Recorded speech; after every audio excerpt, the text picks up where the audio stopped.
जैन मेरे प्यारे साथियों, सभी को राधे। और उम्मीद है कि सभी स्वस्थ होंगे, मस्त होंगे और अपनी पढ़ाई में तन मन से लगे होंगे। और जो लेखपाल भाई हैं उनके तो डीवी चल ही रहे हैं 1 तारीख से।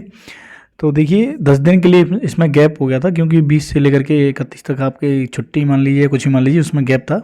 जो फेज़ फर्स्ट था, अब फेज़ सेकंड में 1 नवंबर से शुरू हुए थे डीवी। ठीक है, तो साथियों आपको मैं बताऊंगा कि 1 नवंबर और 2 नवंबर को कितने डीवी स्किप हुए हैं।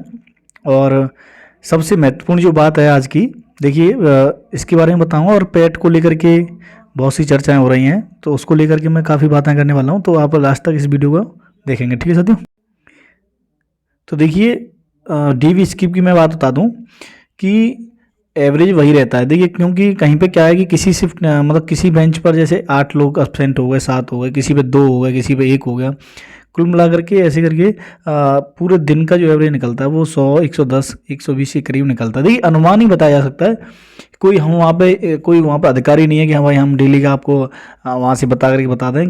जो कॉल्स आती हैं हमारे पास में उसके हिसाब से बताते हैं। क्योंकि किसी का कॉल आया तो सर हमारे पे आज बेंच पे 7 एब्सेंट थे, किसी बात आई किसी पे 2 एब्सेंट थे, तो उस एवरेज के हिसाब से हमें बता दें। कोई ये नहीं कि हम वहाँ पर आपके डीवी खुद में ही करा रहा हूँ और हम ही लोग करा रहे हैं और हम फिर आपको बता रहे हैं कि भाई इतने स्किप हो गए, तो ऐसा कुछ नहीं है। एक अनुमान बताया जा रहा है। सही आंकड़ा आपको जब 30 नवंबर को डीवी हो जाएंगे कंप्लीट, तो उसके बाद में आपको पता चलेगा। ठीक है, और कुछ बहनें हैं जो कह रही थी कि सर गर्ल्स के लिए वीडियो लेके आइए, तो मैं उनसे सॉरी मांग रहा हूँ क्योंकि मैं काफ़ी बिजी था 2-3 दिन से, तो मैं बना नहीं पाया वीडियो। तो देखिए उनकी कट ऑफ की मैं बता देता हूँ। जो गर्ल्स हैं कि उनकी जो वैकेंसी है उनसे 400-500 अधिक मतलब पास किए गई थी। ठीक है, फीमेल को। तो उसमें क्या है कि देखिए फीमेल को जो किए गए हैं उसमें क्या है कि आपको पीएच वाली जो भी हैं, जैसे बहनें हैं कुछ पीएच कैटेगरी में आती हैं, तो उनको भी पास किया गया है, लेकिन वो टोटल काउंट है उसमें, है ना। तो मान लीजिए 50-100 या जितनी भी हों या 10-20 जितनी होंगी पीएच वाली बहनें, वो उसमें जो फीमेल हैं वो उसमें चली जाएंगी पीएच कैटेगरी में, क्योंकि गर्ल्स की कट ऑफ हाई रहेगी पीएच के मुकाबले ना, तो वो पीएच वाला आरक्षण लेंगी, तो इस वजह से वो पीएच में जाएंगी। उसके बाद में जो गर्ल्स की कट ऑफ रहेगी उसमें मैं आपको बता रहा हूँ कि आपकी कट ऑफ अनुमान ही बता रहा हूँ। देखिए ये फिक्स नहीं है कि भाई आप मेरे को पकड़ लो आपकी, हाँ भाई आपने ये बताया था कि एवरेज 0.25 बढ़ जाए तो बढ़ जाए, नहीं तो सेम ही रहेगी। इसका बहुत बड़ा रीज़न है कि जो बहनें इसमें सेलेक्ट हो चुकी हैं डीवी के लिए, उसमें क्या है कि कुछ बहनें पीएच में चली जाएंगी, है ना, और कुछ जो हैं उसमें जो फीमेल में जैसे जो डीवी स्किप कर रही हैं, तो उस हो सकता है कि आपका आंकड़ा वही रहे, है ना। और 50-100 निकलें भी तो शायद कट ऑफ 0.25 बढ़ा दी जाए, अन्यथा नहीं, है ना। तो इस वजह से आप घबराएं नहीं, आपका अगर 0.25 भी ऊपर है तो आप पक्का सेलेक्टेड हो, ये बात आप मान के चलना 100%। ठीक है, और पीएच के लिए कुछ भाई कह रहे थे कि सर आप पीएच वाले कोई भी आप स्टूडेंट हो उनकी एक वीडियो लेकर के रिकॉर्ड करके और इंटरव्यू लेकर के और आप डाल दीजिए तो हम आपकी देख लेंगे। तो देखिए अगर मैं ऐसी कोशिश कर रहा हूँ, मैं अगर मौका लगता है तो मैं जाऊँगा आयोग, तो वहाँ से मैं वीडियो, देखिए आयोग पे ही मिलेंगे भाई पीएच कैंडिडेट, तो मैं वहीं जाकर के बात करके और वीडियो अपलोड करूँगा। और उस दूसरी बात ये कि अगर आपको कोई परेशानी आ रही है, कैजुअल मतलब कोई भी दिक्कत आ रही है, तो मुझसे पूछ सकते हो पीएच वाले, मैं उनकी पूरी सॉल्यूशन करूँगा, क्योंकि मुझे भी काफ़ी नॉलेज है और मैं वहाँ पे बात करता रहता हूँ। तो आप मुझे भी पूछ सकते हो, कमेंट बॉक्स में मैं आपको रिप्लाई ज़रूर करूँगा। ठीक है साथियों, दूसरी बात ये कि देखिए पैट को लेकर के बहुत टीचर आए हैं और उन्होंने माफ़ी मांगी है। ठीक है, जो ऑनलाइन पढ़ा रहे हैं, यूट्यूब पे पढ़ा रहे हैं या अपना पैड कोर्स पढ़ा रहे हैं, उन्होंने आगे स्टूडेंट से माफ़ी मांगी है। तो देखिए उनका माफ़ी मांगना सही है, लेकिन उनकी कोई गलती नहीं है पेट एग्ज़ाम को लेकर के, क्योंकि जो पेट एग्ज़ाम हुआ है, आप खुद बताइए कि उन्होंने जो क्वालिफिकेशन दे रखी है 10th पास दे रखी है ना, उसके बाद आपने सिलेबस दे रखा है, लिमिटेड सिलेबस है, ऐसा नहीं कि आउट ऑफ सिलेबस हो, तो इतना बढ़ा चढ़ा के जो दिया है सिलेबस, तो ये आयोग की गलती है। मैं आपको सच बता रहा हूँ, 50% मतलब 50 नंबर लाना इसमें भारी पड़ गया स्टूडेंट्स पे जो अच्छे स्टूडेंट हैं। पेट एग्जाम में ये हालत रही है, तो इस वजह से आपको इस पेट एग्जाम से मैं सच बता रहा हूँ, आपको बहुत कुछ सीखने को मिलेगा और मैं आगे बताऊंगा कि क्या सीखने को मिलेगा। तो टीचर्स को देखिए उनका कोई गलती नहीं, लेकिन फिर भी वो एक भाई उनकी ये उन्होंने ये सोचा कि भाई इस लेवल से उनका क्या, आप भी सोच रहे थे, हम भी सोच रहे थे, जितने भी स्टूडेंट टीचर हैं सभी ये सोचते हैं कि भाई जिस लेवल से आपको दिया गया सिलेबस और जो लेवल का एग्जाम है उसी लेवल से तैयारी की जाए। अब ये थोड़ी कि उसमें आप यूपीएससी से भी लेवल हाई, हाई का मतलब ये था कि उठ पटांग क्वेश्चन देना, है ना। कोई क्वेश्चन तरीके का तो होना चाहिए। आप इतनी लेंदी उसमें परिभाषा लिख के पूरी डेफिनेशन पढ़ के क्वेश्चन कम से कम 4-5 लाइन का, फिर जाकर के 1 लाइन का क्वेश्चन पूछ रहे हो, तो इसमें टाइमिंग का वो था बहुत ज़्यादा। तो इस वजह से साथियों उनकी कोई गलती नहीं टीचर्स की, लेकिन फिर भी ये है कि अगर वो आपके लिए सहानुभूति दिखा रहे हैं तो आप भी उनके साथ बरकरार रहिए, हिम्मत करके रहिए और पढ़ते रहिए ना।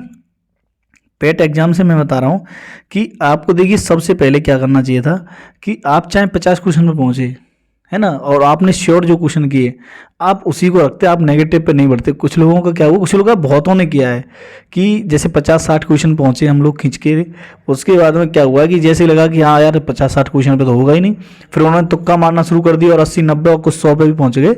तो उन्होंने 10-20 क्वेश्चन अपने जो पॉजिटिव थे, जो सही थे, उनमें से भी नेगेटिव कटवा दी, है ना। तो ये चीज़ आपको कभी भी आगे अगर आपको कोई टफ एग्जाम आता है ना, तो आप ये चीज़ ध्यान रखोगे कि कोई टफ एग्जाम आया है और आपको लग रहा है कि बहुत हार्ड लेवल है और मैं अपना टॉप परफॉर्मेंस दे रहा हूँ फिर भी नहीं हो पा रहा है, आप मान लीजिए 60 पे पहुँच गए या 70 पहुँच गए या 50 पे पहुँच गए या 55 पे पहुँच गए, तो आप वहीं तक रहिए, नेगेटिव मार्किंग है उसको पेपर में। ये बहुत मुझे सुनने को मिल रहा है कि 50 क्वेश्चन हुए, सुनने को क्या, मैं खुद देख रहा हूँ 50 क्वेश्चन हुए, 60 हुए, अरे यार 60 में नहीं हो पाया, उन्होंने फिर पूरे 100 के 100 टिक कर दिए। अब चलो मान लीजिए आपने 60 तो सही किए और 40 गलत किए, तो 10 तो और वो ले गए। तो इस वजह से ऐसा आगे से मत करना कभी भी। देखिए वो एग्जाम एक के लिए नहीं टफ है, वो पूरी शिफ्ट के लिए कंप्लीट टफ है। तो आप इस वजह से घबराएं नहीं कभी भी अगर ऐसा आगे से एग्जाम आता है। दूसरी बात देखिए कि जो सफल होने वाली बात है, मैं आपको बता दूं कि आज के टाइम पे सफल वही हो पाएगा, अब इस एग्जाम में वही हो पाया हुआ जिसने बहुत अच्छे लेवल से तैयारी की होगी और बहुत दिन से कर रहा हुआ। वो तो कहते हैं ना कि बहुत पुराने से लगे पड़े होंगे 4-6 सालों से, और थोड़ा हाई मतलब कहते हैं ना डीपली पढ़ना।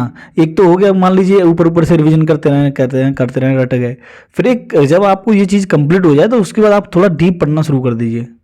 कोई भी एग्जाम आता है आपका, चाहे छोटे से छोटे लेवल का आए, तो इस वजह से साथियों अब आगे से ऐसी गलती मत करना। और ये बहुत बड़ी आयोग की गलती है, इसको अब क्या कहा जाए, आयोग तो आयोग ही है। आयोग तो अब ये अपने कहते हैं ना कि अपने ऐब छुपाने के लिए दूसरों पर आरोप थोपना, क्योंकि 2021 वाला जो पैट हुआ था उसमें बहुत ज़्यादा बवाल मचा था कि इतनी हाई कट ऑफ जा रही है पैट की, प्री की, तो मेंस में क्या फिर डायरेक्ट ही इसी से भर्ती कर लीजिए। तो उस वजह से उन्होंने सोचा कि ऐसा टफ रखो एग्जाम कि वो 50% पहुंच ही ना पाए।